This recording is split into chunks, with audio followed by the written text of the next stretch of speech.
அனைத்து ஜாதியினர் அச்சகலாகம் திட்டத்தில் இந்த ஆட்சி பொறுப்பேற்றவுடன் 32 பேர்களை அந்த திட்டத்தின் கீழ் மாண்புமிகு முதலமைச்சர் அவர்கள் நீதிமன்றத்திற்கு சென்று தடை வாங்குகிறார்கள் என்ற கருத்தை அறிந்து ஞாயிற்றுக்கிழமை என்று அந்த திட்டத்தை நிறைவேற்றி திங்கட்கிழமை நீதிமன்றத்துக்கு செல்வதையே தடுத்த முதல்வர் எங்கள் முதல்வர். அதன் பிறகு ஏன் வழங்கவில்லை தொடர்ந்து என்று மாண்புமிகு பொதுப்பணித்துறை அமைச்சர் கேள்வி எழுப்பினார். உடனடியாக நல்மனம் படைத்தோர் உச்சநீதிமன்றத்தை அணுகுகிறார்கள்.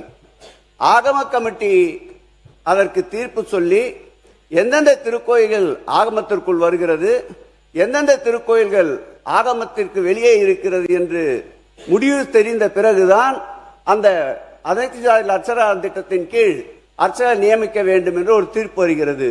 அது உயர்நீதிமன்றமே நேரடியாக இருவரை அந்த கமிட்டிக்கு தலைவராகவும் உறுப்பினராகவும் நியமிக்கின்றார்கள். அரசின் சார்பில் 3 பேர் நியமிக்கப்படுகிறார்கள். சமீபத்தில் கூட நம்முடைய பொதுப்பணித்துறை அமைச்சர் பார்க்கலாம், உச்சநீதிமன்றத்தில் அந்த ஆகம கமிட்டி இறுதி செய்ய வேண்டும் என்ற வழக்கு வந்தபோது 6 மாத காலம் நீங்கள் மீண்டும் அதற்கு நேரத்தை கேட்டிருக்கின்றீர்கள். நான் கேட்டுக்கொள்வதெல்லாம் அதற்காக உச்சநீதிமன்றத்திலே தனியாக ஜீவோ போட்டு 3 மூத்த வழக்கறிஞர்களை நியமித்து அந்த சட்ட போராட்டத்தை ஆட்சி இருந்த வரையில் நடத்தினோம். இந்த ஆட்சிக்கு பிறகும் அந்த சட்ட போராட்டத்தை நாங்கள் நடத்த தயாராக இருக்கின்றோம்.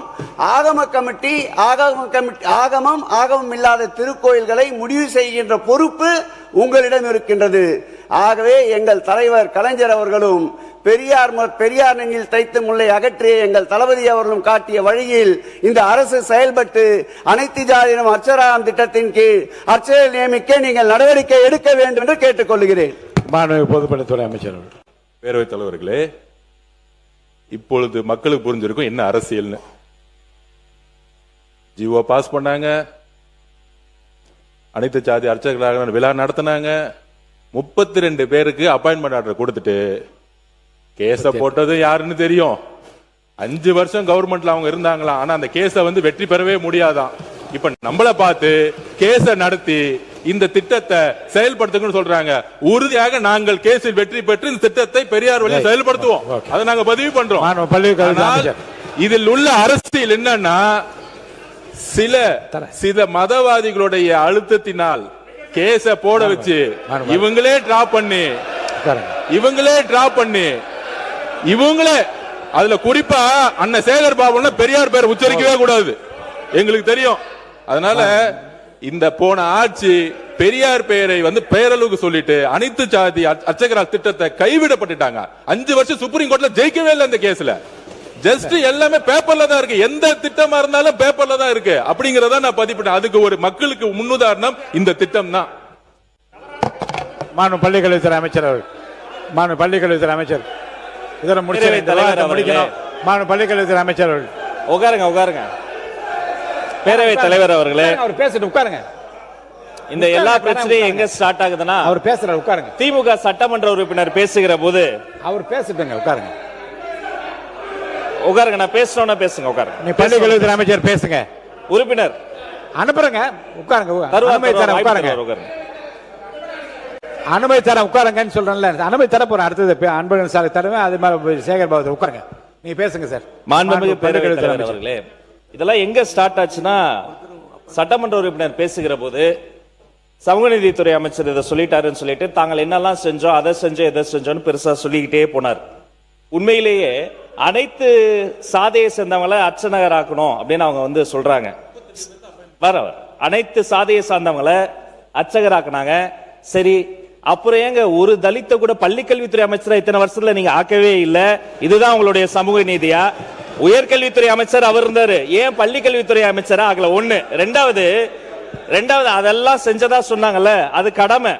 எப்போதுமே நாங்க தான் செஞ்சோம் எங்களை ஏதோ வாங்கக்கூடிய நிலையில அப்படி தாழ்த்தி பார்க்க கூடாது. அது கடமை, ஒவ்வொரு அரசின் கடமை. ஒடுக்கப்பட்ட மக்களுக்கு வேலை செய்வது கடமை. 3, இவ்வளவும் சொன்னீங்களே, அதே கட்சியில இருந்து எத்தனையோ மூத்த உறுப்பினர்கள் இன்னைக்கு இந்த சமூகத்திலிருந்து, ஒடுக்கப்பட்ட சமூகத்திலிருந்து இத்தனை பேர் வந்துட்டாங்க, இவ்வளவு பேர் வந்துட்டாங்க. நாங்க போட்ட பிச்சைன்னு சொன்னதை மறக்க முடியுமா? யாருக்கும் பிச்சை போட வேண்டிய அவசியம் இல்லை. பாபா சாஹேப் அம்பேத்கர் கொடுத்த உரிமையில் நாங்கள் வாழ்ந்து கொண்டிருக்கிறோம். அதனால மதிப்பிற்குரிய உறுப்பினர் பொதுக்கூட்டத்தில் பேசுவதை போல பேசுகிறாரு. இவரை சொல்லாதீங்க, அவரை சொல்லுங்க. கருத்தை கருத்தால் எதிர்கொள்ளுங்க. நீங்க கொடுத்து வாங்க வேண்டிய நிலைமையில நாங்க இல்ல. எல்லோருக்கும் எல்லாம். இது அம்பேத்கர் எழுதி வைத்த சட்டம். இதை செய்ய வேண்டியது கடமை. சமூக நீதித்துறை அமைச்சர், சமூக நீதித்துறை அமைச்சர் சொல்லுங்க. மாண்புமிகு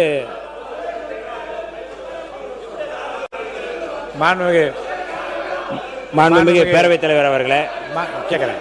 மாண்புமிகு பள்ளிக்கல்வித்துறை அமைச்சர், நீங்க இந்த பிச்சை என்ற வார்த்தை கேட்கறேங்க, உட்காருங்க, கேட்கிறேன். மாண்புமிகு இந்த பிச்சை என்ற வார்த்தை எங்கிருந்து எடுத்தீங்க? மாண்புமிகு பேரவைத் தலைவர் அவர்களே, அவர்கள் கட்சியை சார்ந்த RS பாரதி அவர்கள் ஒரு கூட்டத்தில் இப்படி பேசி அதற்காக அவர் வருத்தமும் தெரிவித்திருக்கிறாரு. வரலாறு அன்னைக்கு அப்படிதான் முஸ்தபா பேசும்போதும் கூச்சல் குழப்பத்தை ஏற்படுத்தி அப்படி ஒன்று நடக்கல, நீங்க ஆதாரத்தை கொடுத்தார். தேவைப்பட்டால் சபாநாயகருக்கு நான் ஆதாரத்தை தருவேன். முஸ்தபா சொன்னதும் உண்மை, இந்த ராஜமுகன் சொன்னதும் உண்மை. ஒடுக்கப்பட்ட மக்களுக்கு வெற்றி தலைவர் வாழ்க்கையில தான் ஒரு விடிவுகளை மறுவதும் உண்மை.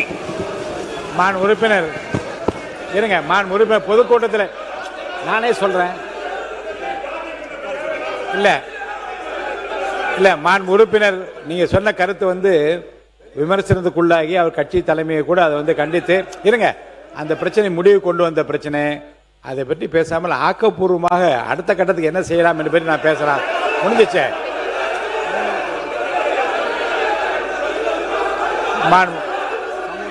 மாண்பு சமூக நீதித்துறை அமைச்சர் என்ன சொல்றீங்க?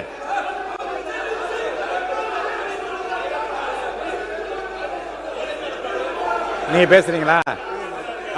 மாண்புமிகு உறுப்பினர் நேரு அவர்கள் பாருங்க, வாபஸ் வாங்க சொல்லுங்க. மாண்புமிகு பேரவைத் தலைவர் அவர்களே, உட்காருங்க. மாண்புமிகு பேரவைத் தலைவர் அவர்களே, வெளியிலே பேசியதெல்லாம் சட்டமன்றத்திலே கொண்டு வந்து இங்க இருக்கிற அமைச்சர்களோ உறுப்பினர்களோ பேசியிருந்தால் பரவாயில்லை. வெளியில ஏதோ பேசியதை எங்களுடைய கட்சி தலைமையை கண்டித்திருக்கேன். இல்ல நான் கட்சி தலைமையை கண்டிருக்கேன். அதை கொண்டு வந்து கொடுத்து எங்களுக்கு இங்க இருக்க எந்த ஜாதி பாகுபாடும் யாரும் பார்ப்பதில்லை. நீங்க ஜாதி பிரச்சனையை கொண்டு வந்து விடாதீர்கள். அதான் முக்கியம். அமைச்சர் ஜாதி பிரச்சனையை கொண்டு வந்து விட்டு விடாதீர்கள். அதான் விஷயம். பேரவைத் தலைவர் முறை நான் அதை சொல்லிவிட்டேன். வெளியிலே பேசுகிற பேச்சுக்கு ஏற்கனவே மாண்புமிகு உட்காருங்க, இருங்க. ஒரு இல்ல மேற்கொண்டு இந்த பிரச்சனை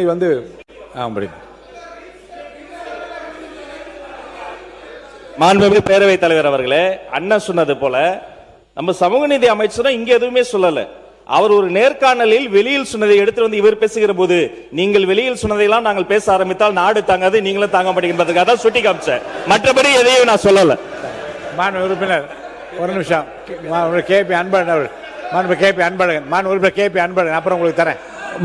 மாண்புமிகு பேரவைத் தலைவர் அவர்களே, மாண்புமிகு பொதுப்பணித்துறை அமைச்சர் அவர்கள் பேசுகின்ற போது 75 ஆண்டு காலமாக ஆதி திராவிட சமுதாயத்தைச் சேர்ந்தவர்கள் உயர்கல்வி என்கின்ற நிலையை எட்டுகின்ற வகையிலே எதையும் செய்யவில்லை என்று சொன்னார்.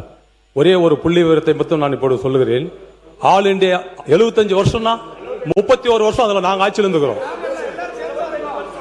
All India survey of higher education report gross enrolment ratio 2019-20 பட்டியல் ஆன்லைன்ல எடுத்து பாருங்க. இப்போ அன்னைக்கு ஒட்டுமொத்தமா மாணாக்கர்களுடைய சேர்க்கை 51.4%, ஆதி திராவிட சமுதாயத்தை சேர்ந்தவங்க 40%, பழங்குடியினர் சமுதாயத்தை சேர்ந்தவங்க 39%. அந்த பட்டியல் இருக்கு. அது நாங்க தயாரித்த பட்டியல் இல்ல, ஆல் இண்டியா சர்வே பண்ணது. ஒன்று. இன்னொன்று, புரட்சி தலைவர் காலத்தில் கட்டி கொடுக்கப்பட்ட அந்த ஓட்டு வீடுகளை கூட சரி செய்வதற்காக இதய தெய்வம் புரட்சி தலைவர் அம்மா அவர்கள்